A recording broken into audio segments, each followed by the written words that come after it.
तो दोस्तों आज हम पहुंचे हैं अमरोहा में। यहाँ पर मैं आपको ऐसे फार्मर से मिलाऊंगा जो नोएडा में मल्टीनेशनल कंपनी में जॉब करते थे, अच्छा खासा पैकेज भी था। वो पैकेज छोड़ के अपने गांव में आकर यहाँ पर उन्होंने वर्मी कंपोस्ट शुरू करा।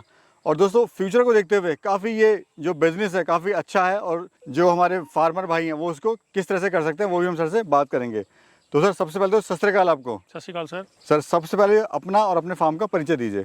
सर मैं संदीप सिंह दीप ऑर्गेनिक से, ये विलेज शाहपुर रजेड़ा लगता है, पोस्ट एंड तहसील धनोरा और डिस्ट्रिक्ट अमरोहा में आता है, यूपी में जी।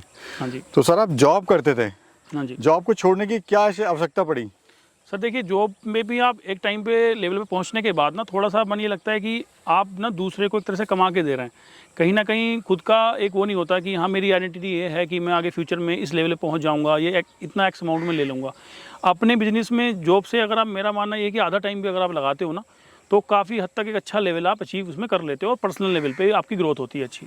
तो वहाँ मुझे लगा कि यार नहीं, अपना खुद का कुछ शुरू करना है। तो तब मुझे लगा, तो मैंने वहाँ अपना रिज़ाइन दिया। मेरा पैकेज भी ठीक ठाक था वहाँ उस टाइम पे, और वहाँ छोड़ के फिर तब मैंने यहाँ पे कंपनी स्टार्ट करी। तो वर्मी कंपोस्ट का क्यों विचार आया सर? सर वर्मी कंपोस्ट आने वाले टाइम की मैं श्योर कह सकता हूँ कि डिमांड है। जो लैंड का जो अगर क्वालिटी देख रहे हो कि जिस हिसाब से ख़राब होती जा रही है ज़मीन की क्वालिटी, ईल्ड में फ़र्क पड़ रहा है आपका, और रोग बहुत आ रहे हैं, रोग आने शुरू हो गए हैं। तो ये इकलौती ऐसी चीज़ है जो कम सीमित मात्रा में भी अगर आप उसमें डालते हो ज़मीन के अंदर तो वो बहुत अच्छी एक रिज़ल्ट जो है किसानों को दे रही है।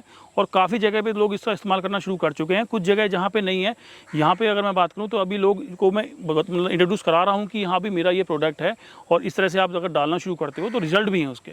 तो जैसे ही शुरू में रिपीट कस्टमर मेरे पास अब आने शुरू हो गए हैं। शुरू में थोड़ी दिक्कत आती है बट अब ठीक चल रहा है। सर मार्केटिंग का बहुत बड़ा चैलेंज है सर इसमें। हाँ जी। तो शुरुआत में कैसे अपनी मार्केट बनाई अपनी? देखिए, मार्केटिंग के लिए तो सर आप ये लेके चलिएगा कि अपने प्रोडक्ट को थोड़ा लोगों को बताना पड़ेगा, जाना पड़ेगा खुद को, और थोड़ा सा एक डेमो के तौर पे कह लीजिएगा, किसानों को कन्विंस करना पड़ेगा कि सर आप थोड़ा सा, जैसे आप किसी के पास 50 बीघे की ज़मीन है, सर आप 2 बीघे या 3 बीघे में लगा के देखिएगा इसको अलग से बिल्कुल। इसमें इस तरह से प्रोसेस है इसका लगाने का कि आखिरी जुताई से पहले लोग इसको डालते हैं। तो लगाने के बाद तब उसको जब रिज़ल्ट आने शुरू हो जाएंगे तो डेफिनेटली वो कस्टमर आपका जो सेटिस्फाई हो जाएगा तो बाकी ज़मीन के लिए खुद भी लेगा, और लोगों को भी बताया कि हाँ भी मेरी ज़मीन में रोग आने कम शुरू हो गए। अब रोग नहीं, इतने नहीं आ रहे हैं जैसे फ्यूचर में अभी देखेंगे आप, तो गन्ने में काफ़ी रोग है। तो वो कहीं ना कहीं इसको ये कंट्रोल करता है, ये इम्यूनिटी पावर ज़मीन की ये बढ़ा रहा है वैसे। तो सर जब आपने जॉब छोड़ी तो आपकी फैमिली में लोगों ने बोला नहीं यार आप जॉब छोड़ रहे हो, अच्छी खासी एक रहा होगा उस टाइम, चैलेंज रहा होगा आपके लिए भी? बिल्कुल। मन में भी डाउट रहा होगा कि सक्सेस होंगे नहीं होंगे? हाँ जी। तो वो क्या दौर था सर? सर देखिए, चैलेंज तो रहता है, माइंड में रहता है कि हाँ एक बड़ा डिसीजन लेने जा रहे हो आप, तो थोड़ा सा दिक्कत तो रहती है। बट थोड़ा सा एक सेल्फ वो रहता है कि हाँ भाई मुझे एक चीज़ करनी है, और मुझे पूरा विश्वास ये था कि मैं इस चीज़ को कवर कर लूँगा कहीं ना कहीं। तो थोड़ा मैं बैकअप लेके भी चला था जॉब के एक अमाउंट का, कि इतना मैं थोड़ा सा एक्स अमाउंट में पर मंथली सेव कर रहा था कि मैं इस चीज़ को शुरू कर दूँ। और शुरू करने के बाद मुझे पता लग गया था कि हाँ कहाँ क्या कमी चल रही है। धीरे धीरे करके सब कंट्रोल हो जाता है। तो थोड़ा सा देखिए, रिस्क, बगैर रिस्क के तो कोई बिजनेस शुरू होगा ही नहीं। रिस्क तो लेना पड़ेगा, रिस्क के बाद ही कुछ आपको अचीव होगा लाइफ में। तो कितने बेड से शुरुआत करी सर आपने? सर सिंगल बेड से तो मैंने एक बेड से तो स्टार्ट ही किया था। जैसे अभी अब तो खैर मेरे काफ़ी बेड हो गए हैं, 60 फीट लंबे भी हैं, 80 फीट के आसपास, 80 फीट के आसपास भी मेरे बेड हैं। तो एक बेड से तो मैंने शुरू किया था देखने के लिए कि हाँ भी बेड ये खाद बनती कैसे है, देख लूँ क्या गलतियाँ हो रही हैं, क्या हो रहा है। तो एक बेड से मैंने काफ़ी कुछ सीखा 2-3 महीने के अंदर ही। उसके बाद मैंने एक प्रॉपर कंपनी अपनी रजिस्टर्ड कराई, GST नंबर लिया।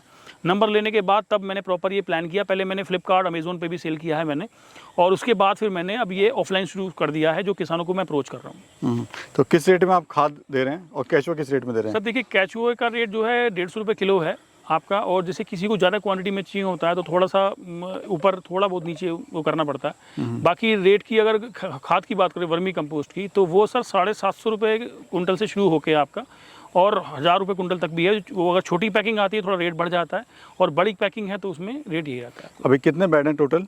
टोटल सर मेरे पास 70 प्लस ही बेड है मेरे पास, लेकिन ये सारे बेड अगर आप देखोगे 60 फीट से बड़े ही हैं, छोटे बेड नहीं हैं, क्योंकि जिस हिसाब से स्पेस था मेरे पास मैंने उस हिसाब से ही बनाए हैं।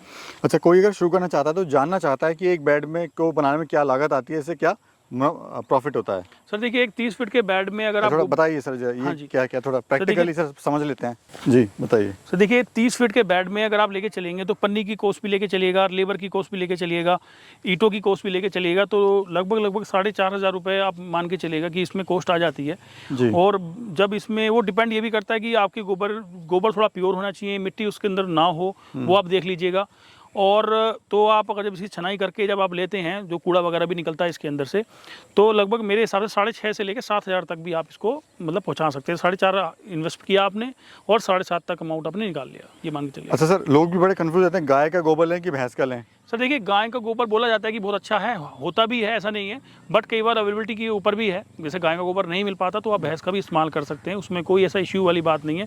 आपको बस थोड़ा सा मैनेजमेंट पानी को लेके कंट्रोल करना है कि मॉइस्चर लेवल क्या है, कैसे हैं, किस हिसाब से। अच्छा, समय कितना लगता है? जैसे आज हमने बेड बनाया, हाँ जी। तो प्रोसेस क्या है सर, वो समझाइए कि जैसे बेड बनाते हैं, गोबर कटाई वगैरह करते हैं, जो प्रोसेस होता है स्टिल स्टार्टिंग से लेकर एंड तक। देखिए सर, इसमें मेन चीज़ है गोबर। गोबर आप लेके आते हैं, गोबर लाने के बाद में आपने उसको लगभग 2-2.5 फीट की ऊंचाई पे आपने उसको फैला लिया। उसको आपको ठंडा करना है, लगभग 7-8 दिन तक आपको हल्का का पानी उसमें छोड़ना है। और उसमें 1-2 कटाई अगर आप उसे फावड़े से किसी चीज़ की मदद से आप निकाल करते हैं, तो उसमें थोड़ा ये फ़ायदा है कि जो मीथेन गैस होती है वो रिलीज़ हो जाती है, और मीथेन गैस रिलीज़ होने के बाद में वो ठंडा हो जाता है, उसमें कोई गर्मी नहीं रहती। आप हाथ से डाल के चेक कर सकते हैं। 7-8 दिन के बाद उसे आप फिर बेड पे लगाइएगा। बेड सिस्टम वही है, 3 फीट की चौड़ाई रखनी है आपको, और 30 फीट जो भी आपकी लंबाई आप रखना चाहें। अगर 30 फीट लंबा होता है तो 30 किलो केचुए उसके अंदर डलने हैं। तो आपने पन्नी डाल ली, पन्नी डालने के बाद आपने ईंट साइड में लगा ली बॉर्डर लाइन पे, और आपने लेवल कर लिया उसका। थोड़ा सा लेवल इसलिए सही होना चाहिए कि पानी वहाँ उसमें बेड पे रुके ना आपका। पानी वहाँ से अगर आप डालना है आपको तो निकल जाए साइडों में, रुके ना आपका, क्योंकि पानी अगर वहाँ भरेगा सर, केचुए नीचे जो रहेंगे वो मर जाएंगे। उसके बाद आपने कबरनुमा शेप में इसमें आपको गोबर लगाना है। गोबर लगा लिया आपने, उसके बाद फिर आपको ऊपर से इसमें केचुए डालने हैं। 30 किलो केचुआ आपने मतलब फैला के उसमें डाल दिए पूरे लंबे लंबे बेड में, और उसके ऊपर से फिर आपने पानी पुराल डालनी है इसके ऊपर आपको। उसके बाद पानी ऊपर से मार के लास्ट मोमेंट पे आपने फिर उसको कर देना है। फिर हर दूसरे दिन तीसरे दिन जैसे जैसे आप देखेंगे कि उसमें मॉइस्चर लेवल कितना है, उस हिसाब से आपको पानी का छिड़काव करना है। तो सर ये बताइए, जो सबसे बड़ा जो इशू आता है वो क्या आता है? मतलब वर्मी कंपोस्ट यूनिट को स्टार्ट जब कर दिया, सब कुछ हो गया, तो सबसे बड़ी समस्या कहाँ पे आती है और क्यों आती है? सर सबसे बड़ी समस्या इसमें देखिए, खाद बनाने तक तो ठीक है, आगे लोग जो इसमें थोड़े नेगेटिव हो जाते हैं, डिमोटिवेट हो जाते हैं, वो थोड़ी सेलिंग को लेके हैं। सेलिंग को लेके सर थोड़ा सा इसमें आपको पेशेंस थोड़ा रखना पड़ेगा आपको। जैसे कि ईल्ड चलती है, जैसे कि अभी फसल आने वाली है कोई सी, तो उस हिसाब से किसान को अप्रोच करना पड़ेगा, किसान के पास जाना पड़ेगा और थोड़ा सा उसको समझाना पड़ेगा कि मैं क्या चीज़ मेरे पास है और आपकी ज़मीन के लिए क्या चीज़ फ़ायदेमंद है।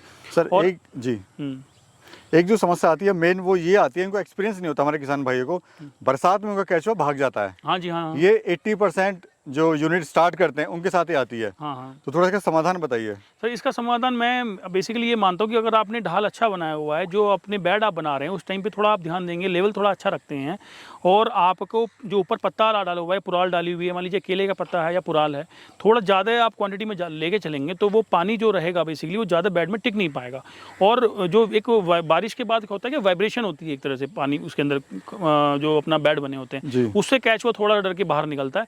आपको साइड जो बॉर्डर लाइन है इस पे ध्यान देना है, लेवल पे ध्यान देना है, और ऊपर जो पत्ता पुराल जो भी डाला हुआ है आपने ज़्यादा डालना है, तो थोड़ा केचुए का नुकसान आपको, ये मैं ये नहीं कह रहा बिल्कुल निकलेंगे नहीं बाहर को, पर काफ़ी हद तक बहुत कंट्रोल हो जाएगा।